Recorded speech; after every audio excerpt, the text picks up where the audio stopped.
Well, good evening, ladies and gentlemen, and welcome to another edition of Seeing Beyond and Through with Monty. Just the other day, I was scrolling on the internet, and I happened to come across someone who I thought looked familiar. Now, this kind of confused me a bit because I'm sitting up there thinking, wait a minute, aren't they going through some issues, some problems, some things in which they have to figure out, and work through? So I'm thinking, why would they still be on the internet? And I'm thinking, if you are true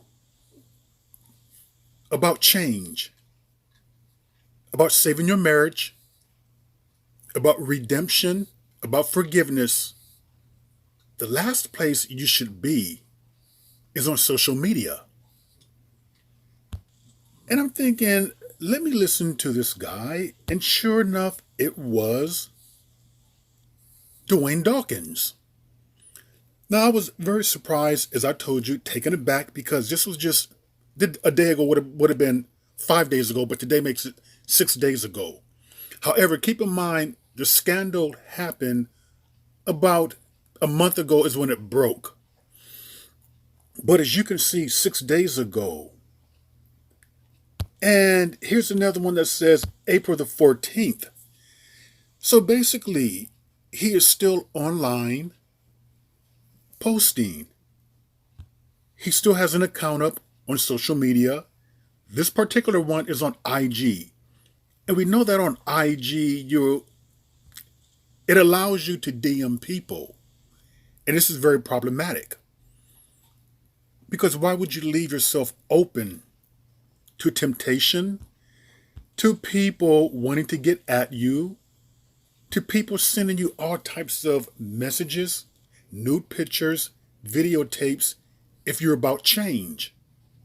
Now, according to him, in a message in which he gave, he talks about creating a climate that is conducive for change, protecting your environment, maintaining it.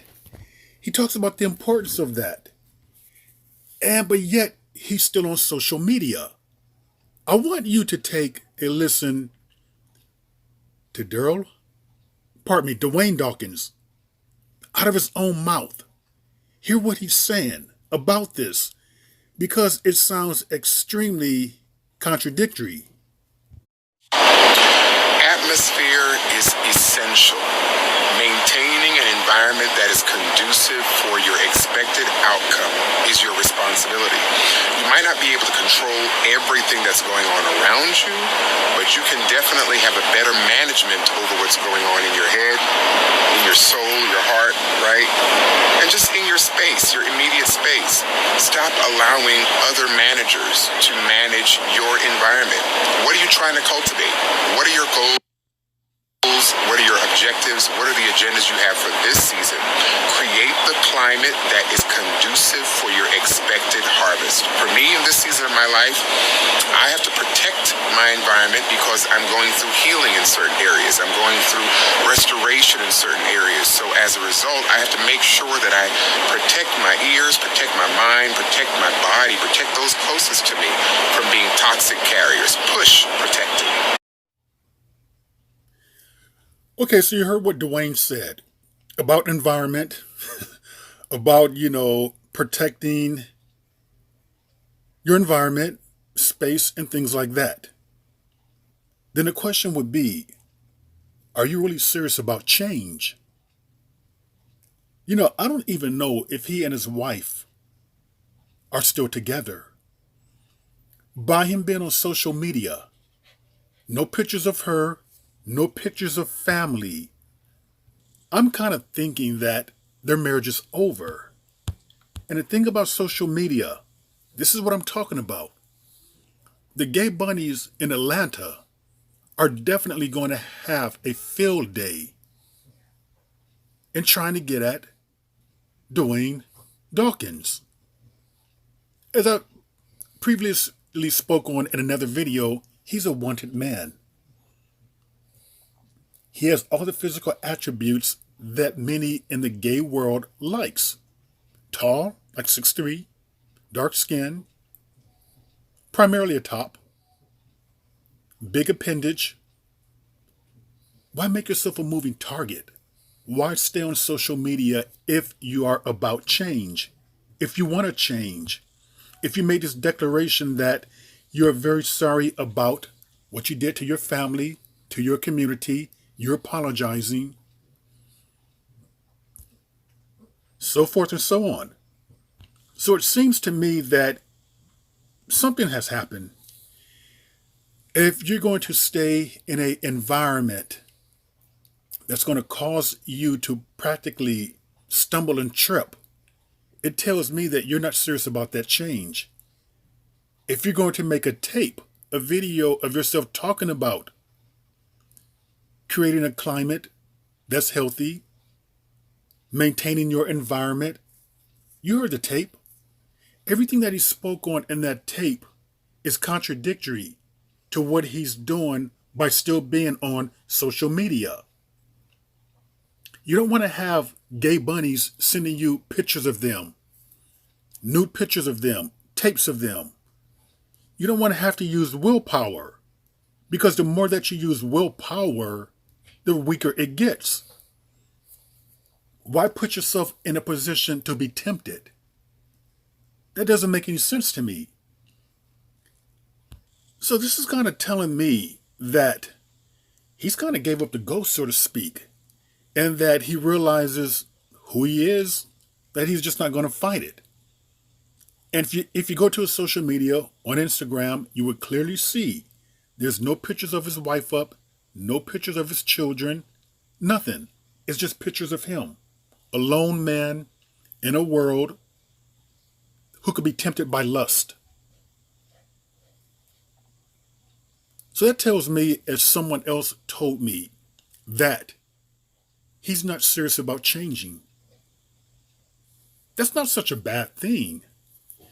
But I do think that if he and his wife made an agreement, they finally came to a resolution, he came to or is coming to a resolution about who he really is, his own sexuality, that's a good thing. Now the only thing that he has to worry about is the church and staying within the church. Meaning that he has to deal with the brethren, whether of the church, whether or not if he's going to be kicked out or allowed to stay, if he chooses to be, hypothetically, a gay minister, those things. But this is not to make a hit piece on him. I just, whether he likes it or not, he is a public figure. And by the way, this is not something new that he's been doing or just started to do. Rather, I should say, this is something that he has been doing. I have a very good friend of mine who told me that he met Dwayne Dawkins. I got to get that name right. Boy, you guys came after me one time. I kept saying Daryl, and it's Dwayne. I know. Let me think now. Dwayne Dawkins. Anyway, he met him down in Central Florida like 10 years ago on an app. And he drove down there. He spoke about his wife, how he loved her. And in Dwayne's mind, it was just something that he was going through or that he had to get out of his system. Well, apparently 10 years later, it's still not out of your system. You're still going strong. I just think that you have to accept that this is who you are. This is how you are wired. There's no need to get other people mixed up into your confusion or into your denial. Obviously, at this particular age, it's time to accept the truth about who and what you are. That's the growth that he truly needs. People seen the tape. They've seen what he was into. And there's no tapes of him with women. I haven't heard of him fooling around with a female or with any extra kids out there. No, it's all men. So, this stint still being on social media, that's speaking volumes. He wouldn't know what the outcome is going to be and what people's intentions are. If you're truly about change and you want to change, you would have abstracted yourself from social media. You would have gotten off of social media for a time being, all social media. You would have wanted to work this out with your wife, with family, with counseling, from the church, with God. You would have gone that route. And when you had returned from social media, pardon me, when you had returned from your break back to social media, you would have had in a social media account with you and your wife, not just you alone. So with you alone on social media tells me that you consider yourself to be a bachelor, and that's the route you're going. If that's the case, I wish him well. I wish Tamia well. But, and with that, ladies and gentlemen, that is another edition of Seeing Beyond and Through with Monty, and I will see you all beyond and through.